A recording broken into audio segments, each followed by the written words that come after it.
Hello, I'm Dr. Philip Paul. I'd like to thank you for taking a few minutes to listen to what I have to say concerning the management of ADHD and other neurodevelopmental disorders.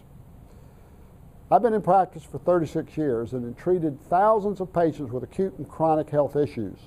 I'm a board-eligible chiropractic functional neurologist, have had extensive training in conservative management and the nutritional support of chronic conditions such as type 2 diabetes, hypothyroidism, ADHD, and numerous other autoimmune conditions. I'm on the Extension faculty at Life University.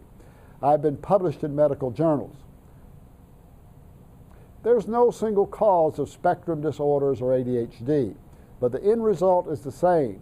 Spectrum disorders such as ADHD can be caused by viruses, vaccines, yeast, parasites, environmental toxins, fungus, food allergies, mother's health during pregnancy, a lack of proper nutrition, and much, much more.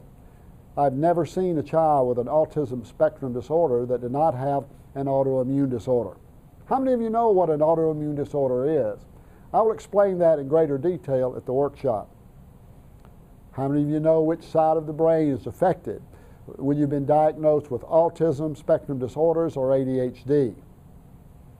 In these disorders, there is a functional disconnection between the right brain and the left brain. This is referred to as functional disconnection syndrome. In most cases of ADHD, this results in a low output of the right hemisphere of the brain. This leads to aberrant function, therefore aberrant behavior. Medications is not addressing the brain. Medicine uses drugs to address the symptoms. This condition is a neurodevelopmental problem, and medications do not address this problem. Another area that needs to be addressed is the gut-brain connection. Do you know what that is? In short, if the gut is bad, so is the brain. If you don't heal the brain, you can't heal. And if you don't heal the gut, you can't heal the brain. If you don't heal the gut, it can result in brain inflammation, which worsens the neurological problem. Medical therapy for these conditions consists of drugs, again treating the symptoms, physical therapy, which treats both sides of the body, therefore both sides of the brain, behavioral management therapy, which treats the right and left brain.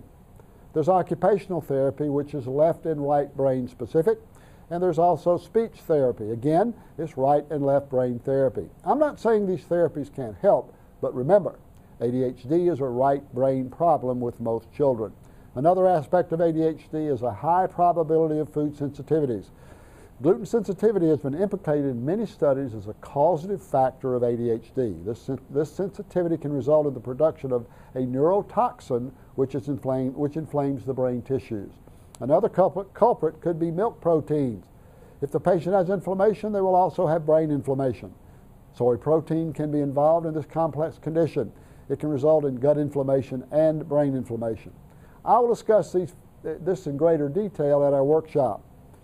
Many of these children with ADHD have persistent primitive reflexes. These are reflexes that are normally suppressed by the normally developing brain, and if they are not remediated, they will lead to continued malfunction. I will discuss how we diagnose these and how we correct these at the workshop. There are over 6 billion people in the world. Of these, about 280 million live in the United States. The United States makes up only 22% of the total population of the world. 95% of Ritalin is consumed in the United States. If ADHD is so prevalent, then why does 22% of the population consume 95% of the Ritalin? I would like to briefly discuss the role of neurofeedback in the management of ADHD. My office is an authorized provider of BrainPaint. This is a highly researched provider of neurofeedback, which is referred to as EEG biofeedback technology. Dr. Frank Duffy, a Harvard Medical School neurologist, recently stated that if any medication had demonstrated such a wide spectrum of effectiveness, it would be universally accepted and widely used. It has been written about in Time magazine and called the most effective solution for ADHD. Another major publication devoted an entire issue to the use of neurofeedback in psychiatric disorders affecting children and adolescents.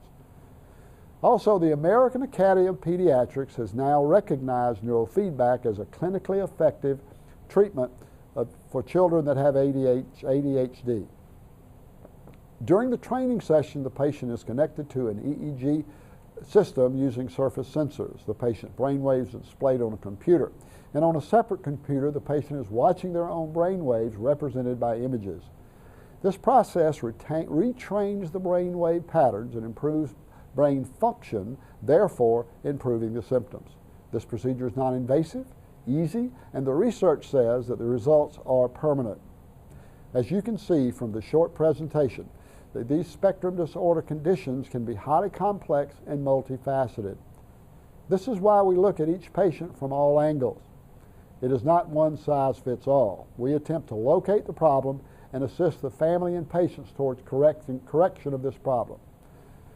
You need to attend one of our workshops to hear the full story. It lasts about 45 minutes and could change your life. It's done in our office, and you can call us at 770-474-1421 to reserve a seat.